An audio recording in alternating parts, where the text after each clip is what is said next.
Sound ಸ್ವಲ್ಪ ಕಮ್ಮಿ ಮಾಡ್ರು. ನಮ್ಮಮ್ಮ ಜನರೇಟರ್ ಸೌಂಡ್ಗೂ ಡ್ಯಾನ್ಸ್ ಮಾಡ್ತಾರೆ ಕಣೋ. ಸೊ ಕಮ್ಮಿ ಮಾಡೋವರೆಗೂ ಯಾವುದೇ ಕಾರಣಕ್ಕೂ ಅವ್ರು ನಿಲ್ಸಲ್ಲ. ಮಾತಾಡಿ. ಓಕೆ ಗಿರ್ಜಮ್ಮ, ಈಗ ನೀವು ಸ್ಟೇಜ್ ಮೇಲೆ ನಿಂತಿರೋದ್ರಿಂದ ಅವ್ರಿಗೆ ಒಂದು ಟೈಟಲ್ ಕೊಡಬೇಕು ಅಂದರೆ ಗೋಸ್ಟ್ ಆನ್ ಸ್ಟೇಜ್. ದೆವ್ವ ವೇದಿಕೆ ಮೇಲಿದೆ. ಹಾಂ, ಒಳ್ಳೆ ಮಾತಲ್ಲಿ ಮುಂದುವರಿಸಿ. ಈಗ ಮೋಹಿನಿ ಅಂತ ಕರೆಯೋ. ಗಿರಿಜಾ ಸುಜನ್ ಸೇರಿದ್ರೆ ಟೆರಿಫಿಕ್ ಅಂತ. GST. ಹಾಂ, ಮಾತಾಡಿ. ಎಲ್ಲರಿಗೂ ನಮಸ್ಕಾರ.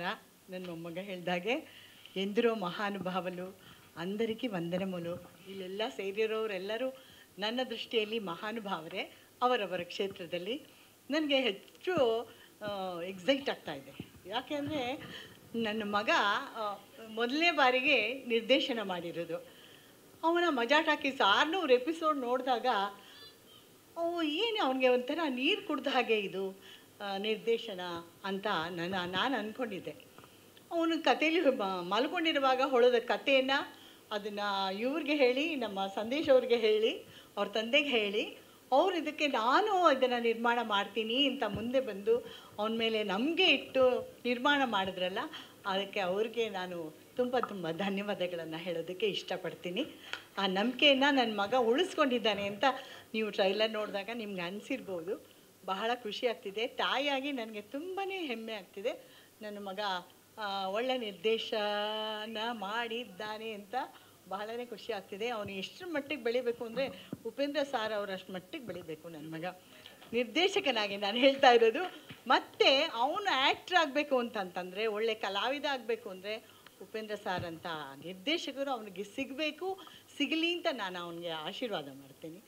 ಬಹಳ ಇಲ್ಲಿರೋ ಎಲ್ಲರೂ ಕಲಾವಿದರು ನಮ್ಮ ಜೊತೆಯಲ್ಲಿ ಭಾಗವಹಿಸಿದಂಥ ಎಲ್ಲ ಸಣ್ಣ ಪುಟ್ಟ ಪಾತ್ರದವರು ಸಹಿತ ಎಷ್ಟು ಚೆನ್ನಾಗಿ ಅಭಿನಯಿಸಿದ್ದಾರೆ ಅಂತಂತಂದರೆ ಅವರನ್ನು ನೋಡಿ ನಾವು ಕಲ್ತ್ಕೋಬೇಕೇನೋ ಅಂತ ಪ್ರತಿಯೊಂದು ಪಾತ್ರವನ್ನು ನಾನು ನೋಡ್ತಾ ಇದ್ದೆ. ನಮ್ಮ ಇವರ ಗುಂಡಣ್ಣ ಆಗಿರ್ಬೋದು, ಒಂದೊಂದೇ ಸೀನಲ್ಲಿ ಬರ್ತಾರೆ. ಯಾವುದೇ ಪಾತ್ರ ಆಗಲಿ, ಒಂದು ನಿರ್ದೇಶನ ಅಂತಂದರೆ ಆ ಡೈರೆಕ್ಟ್ರು ತುಂಬ ಇಂಪಾರ್ಟೆಂಟ್. ಯಾಕೆಂದರೆ ಒಂದು ಶಾಟ್ ಬಂದು ಹೋದ್ರೂ ಆ ಶಾಟ್ ನಮ್ಮ ನೆನಪಲ್ಲಿ ಉಳಿಯುವಂಥ ಶಾಟ್ ಆಗಿರಬೇಕು, ಆ ಪಾತ್ರ ಆಗಿರಬೇಕು. ಅಂತಹ ಪಾತ್ರಗಳನ್ನು ನನ್ನ ಮಗ ಸೃಷ್ಟಿ ಮಾಡಿದ್ದಾನೆ.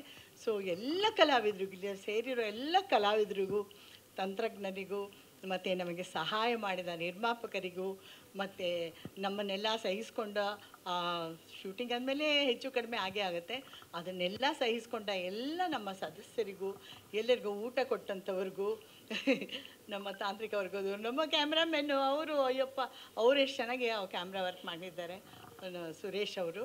ಸೊ ಹಾಗಾಗಿ ನಾನು ಎಲ್ಲರಿಗೂ ಧನ್ಯವಾದನ ಹೇಳೋಕ್ಕೆ ಇಷ್ಟಪಡ್ತೀನಿ. ಸೊ ನನಗೇನು ಇನ್ನೊಂದು ಹೆಮ್ಮೆ ಅಂತಂದರೆ, ಎಲ್ಲ ಪ್ರಥಮಗಳು ಸುಬ್ಬಯ್ಯ ನಾಯ್ಡು ಅವರ ಕುಟುಂಬದಿಂದನೇ ಬಂದಿರೋದು. ಅದು ಬಹಳ ನನಗೆ ಹೆಮ್ಮೆ ಅನಿಸುತ್ತೆ.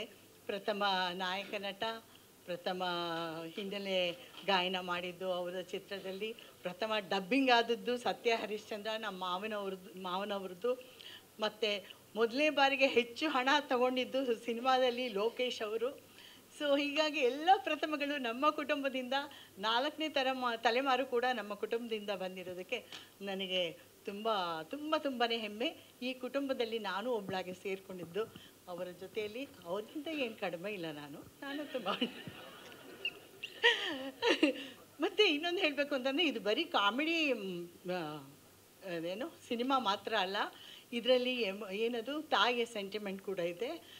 ಸೃಜನ್ ಮತ್ತು ಅಶೋಕ್ ಅವರು ಮತ್ತು ವಿನಯ ಪ್ರಸಾದ್ ಅವ್ರದ್ದು ಎಪಿಸೋಡ್ ಅಂತೂ ರಾಮ ಎಷ್ಟು ಚೆನ್ನಾಗಿದೆ ಅಂದರೆ, ಅಶೋಕ್ ಅವ್ರನ್ನ ನೋಡಿದ್ರೆ ಹಂಗೆ ಸಾಯಿಸ್ಬಿಡ್ಬೇಕು ಅನ್ನೋಷ್ಟು ಕೋಪ ಬರುತ್ತೆ. ಅಂತಹ ತಂದೆ ಪಾತ್ರನ ಮಾಡಿದ್ದಾರೆ, ತಂದೆ ಪಾತ್ರ ಮಾಡಿದ್ದಾರೆ.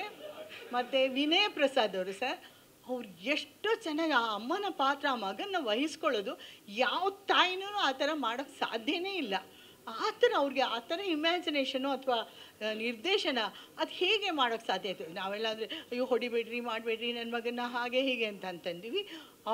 ಆಕೆ ಆ ಥರ ಅಲ್ಲ, ತನ್ನ ಮಗನ ವಹಿಸ್ಕೊಂಡು ಬಂದಿರೋದು ಅಂತಂದರೆ ಹಬ್ಬ, ಈ ಥರನೂ ಮಾಡೋಕ್ಕೆ ಸಾಧ್ಯನೇ ಈ ಪಾತ್ರನ ಅನ್ನೋ ಮಟ್ಟಿಗೆ ವಿನಯ ಪ್ರಸಾದ್ ಮಾಡಿದ್ದಾರೆ. ಅದು ನನಗೆ ಟೆನ್ಷನ್ ಆಗ್ತಾ ಇದೆ. ಫುಲ್ ಕತೆ ಹೇಳ್ತಾ ಇದ್ದೀರಾ ಅಂತ. ಕತೆ ಹೇಳ್ತಾ ಇದ್ದೀನಿ ಅಲ್ಲ, ಬರೀ ಹಾಸ್ಯ ಮಾತ್ರ ಅಲ್ಲ ಅದೇ ಸರ್. ನಾನು ಬರೀ ಹಾಸ್ಯ ಅಂತ ಅಲ್ಲ, ಈ ಸಿನಿಮಾ ಅಂದರೆ ಹಾಸ್ಯ ಅಂತ ಅಲ್ಲ, ಎಮೋಷನಲ್ ಕೂಡ ಇದೆ. ರಂಜನಿ ಅವರು, ರಂಜನಿ ತಾನೇ,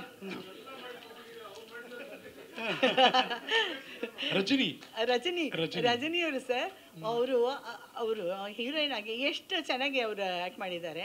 ಸೊ ನನ್ನ ಪಾತ್ರನೂ ಸ್ವಲ್ಪ ಜಾಸ್ತಿ ಮಾಡಬೇಕಾಗಿತ್ತು, ಸ್ವಲ್ಪ ಅದೊಂದು ನನಗೆ ಬೇಸರ. ನಮ್ಮ ನಿರ್ದೇಶಕರು ಅಥವಾ ನಾನು ಅವ್ರನ್ನ ಸರಿಯಾಗಿ ನೋಡ್ಕೊಳ್ಳಿಲ್ಲ ಅಂತ ಕಾಣುತ್ತೆ, ನಿರ್ದೇಶಕರನ್ನ ಅಷ್ಟೇ. ಹಾಗಾಗಿ ತುಂಬಾ, ಮತ್ತು ಎಲ್ಲರೂ GST ಅಂದರೆ ghost in theatre, ghost in trouble ಅಂತ. ನನ್ನ ಮಗ ಎಂಥ ಪ್ರಾಮಾಣಿಕ ವ್ಯಕ್ತಿ ಅಂತಂದರೆ, ನಮ್ಮ ಭಾರತ ದೇಶಕ್ಕೆ GSTನ ಪ್ರತಿ ವರ್ಷವೂ ಕರೆಕ್ಟಾಗಿ ಅವನೇನು ಸಂಪಾದನೆ ಮಾಡಿದ್ದಾನೆ ಅದಕ್ಕೆ ಎಷ್ಟು ಕೊಡಬೇಕು ಅಷ್ಟು GSTನ ಕಟ್ಟಿ ಅವರು ನಿಮ್ಮಿಂದ ನಮ್ಮ ಭಾರತ ನಿಮ್ಮಿಂದನೂ ಒಂದು ಅಭ್ಯುದಯ ಆಗ್ತಾ ಇದೆ ಅಂತ ಅವ್ರಿಗೆ ಒಂದು ಸರ್ಟಿಫಿಕೇಟ್ ಕೂಡ ಬಂದಿದೆ. ಸೊ ಅಂಥ GST ಮಗನ ನಾನು ಹೆತ್ತಿದ್ದೀನಿ. ಸೊ GST ನಿನಗೆ ಹೆಸರನ್ನು ತರಲಿ, ಕೀರ್ತಿ ತರಲಿ. ಕಟ್ಟೆ ಇವಾಗ ಅದೇ ಲೆಕ್ಕಗಳು ತೋರಿಸ್ಬೇಕು ಸರಿಯಾಗಿ. ಅದನ್ನು ಕಟ್ಟಿದ್ದಾನೆ, ಅದು ಸರ್ಟಿಫಿಕೇಟ್ ನಾನು ಹಾಗೆ ಇಟ್ಕೊಂಡಿದ್ದೆ. ಅದೊಂದು ಹೆಮ್ಮೆ ಅಲ್ವಾ ಸರ್, ಅಲ್ವಾ? ತುಂಬ ದುಡ್ದವರು ತುಂಬ ಕಟ್ಟೋದಕ್ಕೆ ಹೆಸಿಟೇಟ್ ಮಾಡ್ತಾರೆ.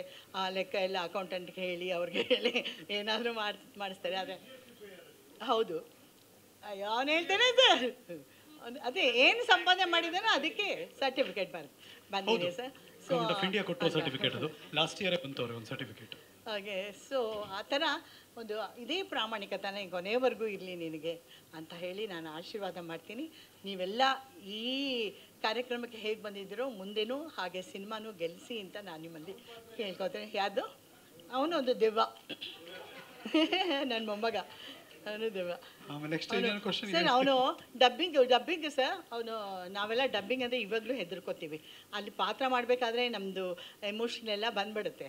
ಡಬ್ಬಿಂಗ್ ಮಾಡಬೇಕಾದ್ರೆ ಅಷ್ಟು ಎಮೋಷನ್ ಸಿಗೋದಿಲ್ಲ ನನಗೆ, ಯಾಕಂದರೆ ನಾನು ಕಲಾವಿದೆ ಅಲ್ಲ, ಅದಕ್ಕೋಸ್ಕರ.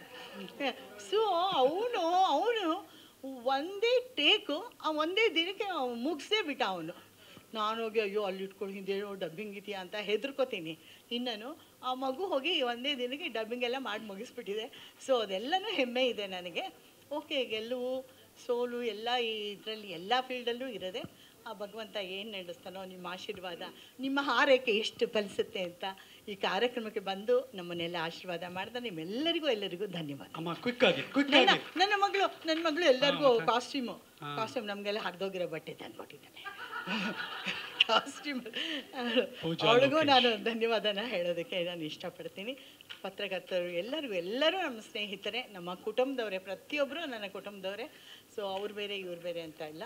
Thank you sir. ನಿಮ್ಮ ಹುಟ್ಟುಹಬ್ಬ ಯಾವ? ಕ್ಷಣದ ಸುದ್ದಿಗಳಿಗಾಗಿ ಫ್ರೀಡಂ ಟಿವಿ ಸಬ್ಸ್ಕ್ರೈಬ್ ಮಾಡಿ, ಲೈಕ್ ಮಾಡಿ ಹಾಗೂ ಫಾಲೋ ಮಾಡಿ. ಹೊಸ ಸುದ್ದಿಗಳ ನೋಟಿಫಿಕೇಶನ್ಗಾಗಿ ಬೆಲ್ ಐಕಾನ್ ಮೇಲೆ ಕ್ಲಿಕ್ ಮಾಡಿ.